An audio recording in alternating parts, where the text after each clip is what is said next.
Hello, good people of YouTube, Mountbatten here, and today we're taking a look back at one of the strangest and weirdest ships in the game, and one that is potentially a little bit OP. That is the Tier 8 Premium Soviet battleship, the Borodino. Now, the Borodino's history is pretty interesting in terms of its introduction into the game.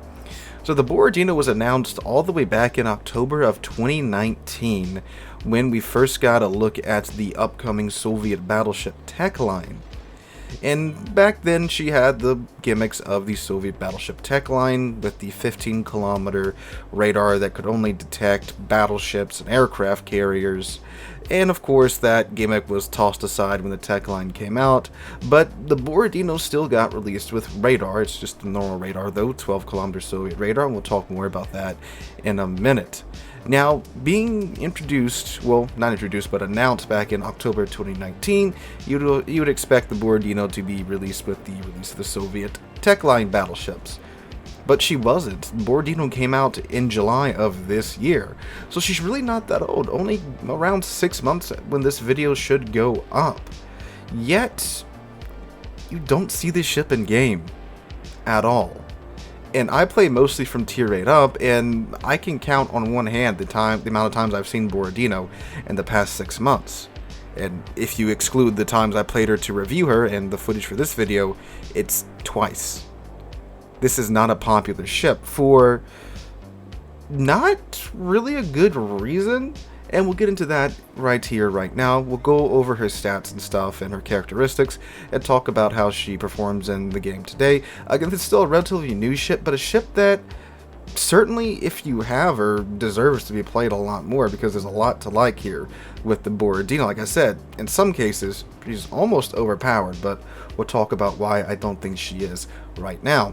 Alright, so the Borodino, she is essentially a Stalingrad hull.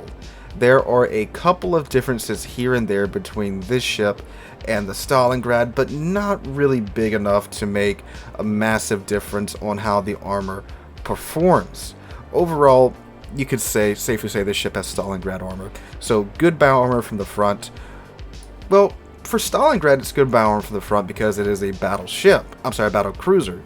The Borodino is a battleship in game, classified as a battleship, and Wargaming themselves have described the ship as a battle cruiser-y battleship, so it's one of those weird situations where you could easily toss this into the cruiser category, and this could be a tier 10 premium super heavy or super cruiser.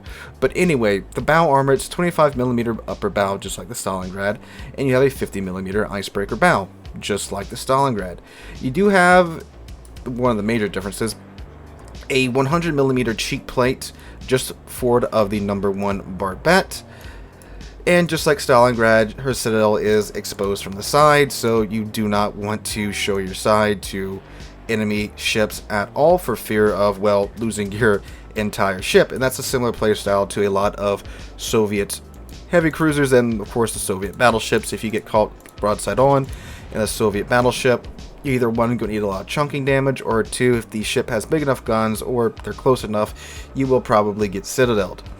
Now, in terms of survivability, she has 64,200 hit points as a tier 8 battleship, and that is a bit below the Stalingrad's 72,450 hit points, but you can see why, you don't want to give a tier 8 battleship that many hit points. That's rivaling some tier 9 battleships right there, and a 24% torpedo damage reduction. Now, her guns are her main feature, and she has 6 406mm 16-inch guns. These are the exact same guns you can find on the Soyuz, which is the tier 9 Soviet tech line battleship, and that's great. You get those Soviet bias AP shells. These guns hit hard as crap, and you'll see quite a few examples of that in this video. But they are gimped in a couple of ways, but there's a lot of good here too. First off, this ship has 2.0 Sigma. This is a tier 8 battleship with 2.0 Sigma. And battlecruiser dispersion, except, this is where that big asterisk comes in, she has terrible, terrible vertical dispersion, as I'm sure you've seen.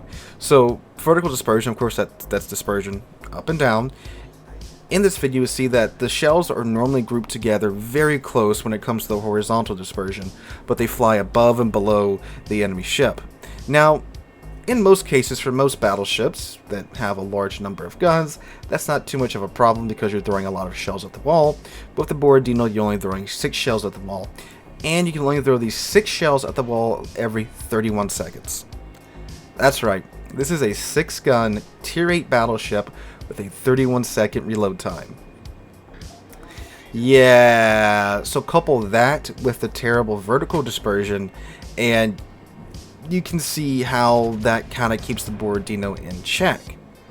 And again, these are 16-inch guns, but they're just so used as 16-inch guns, and the shells hit hard. They do 13,250 maximum damage. They come out the tubes at 830 meters a second, and you get a 19.6 kilometer range. So you can understand why you wouldn't want Tier 9 guns at Tier 8 with 2.0 Sigma and Battleship dispersion, even with the terrible vertical dispersion, to have something like a 25 or 28 second reload time, which I believe the announced version of the Borodino did have, like, I think a 27 or 28 second reload time.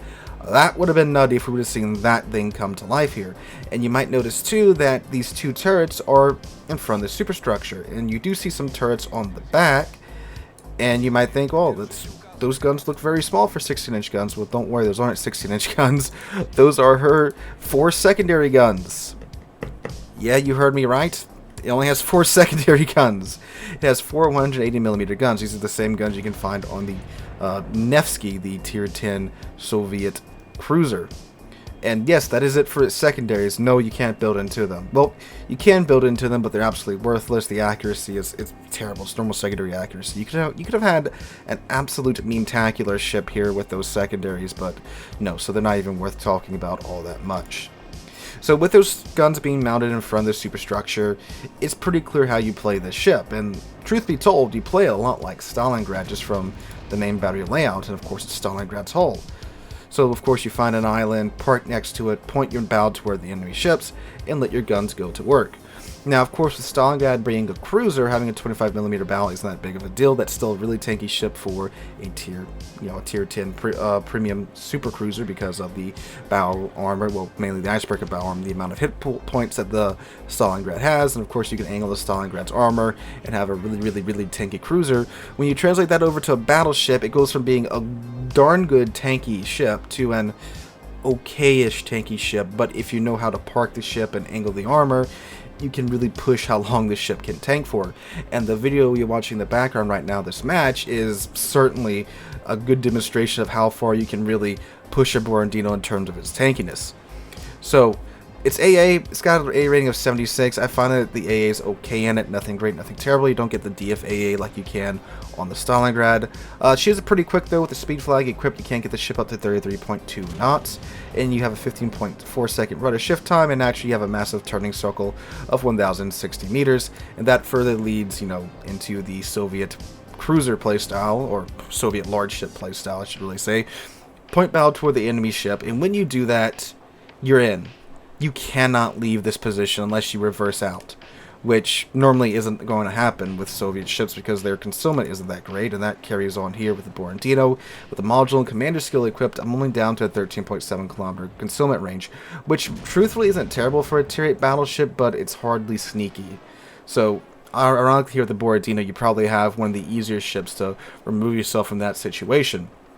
But in like 80% of the cases, you're stuck there till either the enemy team dies or you die, because you cannot turn. Because when you turn, you show the enemy your broadside and you are dead at that point, especially if it's a enemy heavy cruiser or a battleship. So on top of that too, with the consumables, this does get the normal damage con. You don't have the fast damage con of the Soviet ships, which is actually pretty nice, especially given how thin the armor is, but you only get 4 heals instead of 5 with Superintendent, so yeah, you get 3 base. Now, I do have Kuznetsov on the ship, and he of course does help push the ship further in terms of survivability with his Will to Victory talent, so that's great if you have him. Now, modules, of course, is a Tier 8 ship, so you're really stuck with that 31 second reload because you don't have the 6 mod slot, so yeah, and I'll throw my commander build back up here for you to see exactly what I'm running on the ship. And of course, radar does have it. That's a big thing for the ship. 12 kilometer radar is active for 25 seconds, reloads 114 seconds, and you get 3 charges of it. Of course, the Kuznetsov too, if you get his hidden reserves talent popped, you can get another charge of the heal and of the radar. So at maximum in this ship, you can get 6 heals, but one is the pity heal from Kustazov, and then an extra heal if you get First Blood. And yeah, that's it after that. So Borodino, how does this ship feel in today's World of Warships? Well, again, this ship only came out 6 months ago, so the ship feels pretty good. The 16-inch guns, only having 6 of them, it does sound pretty bad. But there's Soyuz's guns. So these guns punch hard, super, super hard. And you can see there's a couple of moments where a couple of enemy battleships give you my broadside in the match you're watching right now. And this thing has no problem, even without citadels, chunking these ships for 13, 14k. And when this thing does get citadels, you know, you're removing 13k automatically just from the one shell that citadeled them. And the horizontal dispersion certainly is good enough to where, even with a bad vertical dispersion, you're probably landing 2 or 3 shells in their citadels, so you're removing easily 20 to 30k from that enemy ship when they show you broadside. Now, the 31-second reload time does really kind of throw a monkey wrench into the gears of the ship, because if the ship had a bit faster reload time, oh my god, this thing would be crazy. Now, of course, that's also a good thing, but you know, you can't help but feel when you're playing the ship and you're down like a third of your health already, and you still have a freaking 29-second reload with adrenaline rush. You're like, god dang, I wish this thing had a faster reload time. But of course, for balancing purposes, I can understand why they gave it a 31-second reload time. I mean, sure, maybe with the vertical dispersion, they could have pushed it to 30, maybe 29, and it might have been okay. But you know, when you get those good RNG rolls back to back, it probably would have been a little bit too much. So the guns are fantastically punchy, and when you're in a tier 8 game, keep in mind, when you're top tier in tier 8, you can see tier 6 ships with tier 9 guns. So yeah, do the math there. This ship can bully when it's top tier. Now, that's a huge asterisk, because how many times are tier 8 ships actually top tier? And truth be told, it's freaking none most of the time. But when you do get those 1 or 2 matches when you are top tier, you can kind of feel like a Musashi and just overmatch the crap out of the tier 6 ships and absolutely just obliterate tier 6 battleships with tier 9 guns. And of course, radar too. Now, radar, how useful is radar in Borodino? Well, you're in a 6-gun battleship with terrible vertical dispersion, and HE that's not fantastic, not terrible, 40% chance of causing a fire on the HE shells, 5800 maximum damage, 68 millimeters a pin. So for fighting DDs, I mean, radaring them, you're not radaring them for you, you're radaring them for your team.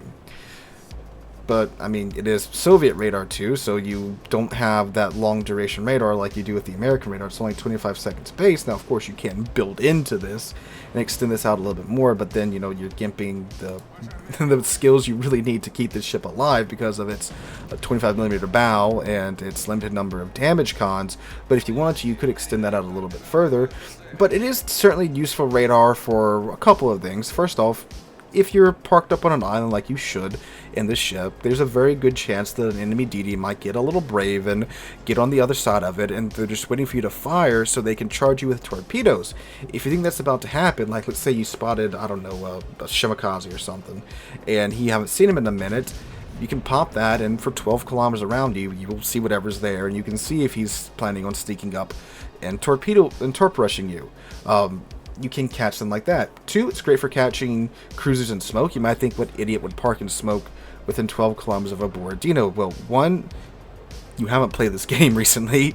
2, this isn't a very well-known ship, so it's very likely that that cruiser player doesn't know that this ship has radar. So you'd be surprised the amount of times that that can work. And 3, of course, in the situation like the one I'm in right now, I actually didn't utilize the radar barely enough in this match. I don't think I actually used it at all because I forgot the thing had it. Because, you know, how many battleships have radar? 3.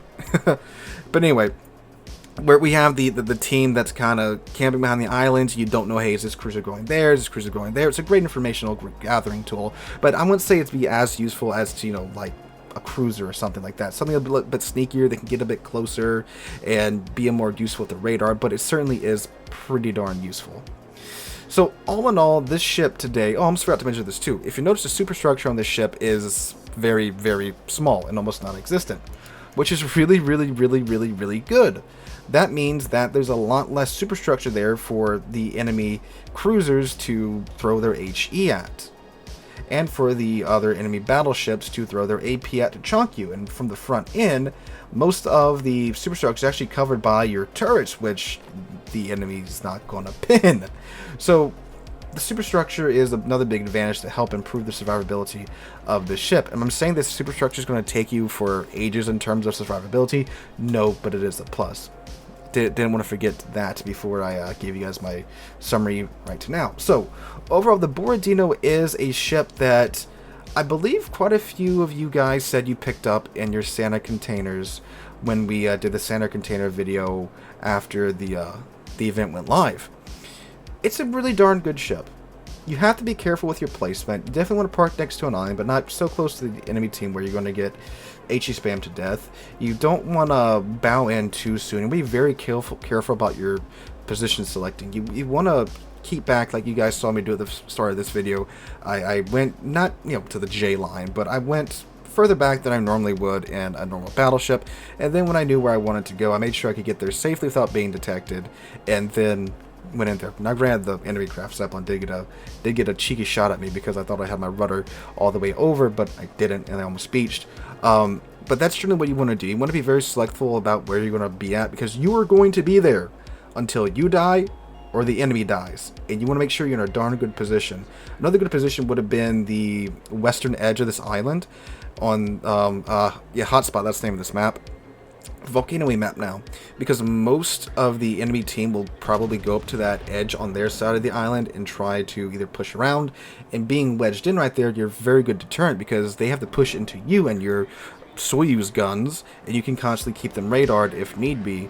At the same time too, it's also risky because the enemy ship enemy DD can push around and torpedo you, but if your team's there being a good team, that won't happen too much. But things like that, you want to select a place where you can make a channel where the enemy team either has to bow into you or has to cross you and show you their broadside, like you guys saw happen to me a few times in the match that probably should have finished by now. And it's a very, very, very, very good ship for that. Can the ship snipe at range? Not really, with the terrible vertical dispersion. Granted, you can grab a lucky hit now and then at that range. It does only have a 19.6 kilometer range, and again, you can't improve that. There's no catapult aircraft, and again, you can't fit the 9th, well, the 6th mod slot, which you can't fit on the range mod on Soviet battleships anyway. So yeah, it's a very good mid to close in battleship. Stalingrad hull, essentially, Soyuz guns, radar, a very useful ship. A ship that, again, if you got in the standard container event, is pretty darn worth it. Would I say drop what you're doing and buy this ship right now? Not really. If you like the battle cruisery playstyle of the Soviets' large cruisers like the Stalingrad and the Moskva and the Petro, I would say you probably would enjoy this ship.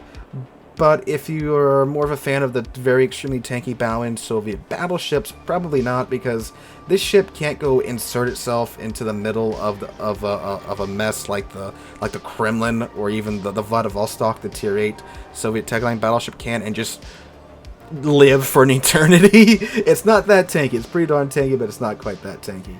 So again, if you like the super cruisers, you probably would like this ship. Alright guys, if you enjoyed the video, make sure to drop a like, leave a comment, subscribe to the channel. We're on our way to 35,000 subs, just past 31,700 a few days ago. I cannot thank you guys enough for that. Hope you guys enjoyed. Hope you're all having a wonderful Tuesday. Hope to catch you guys in the next one.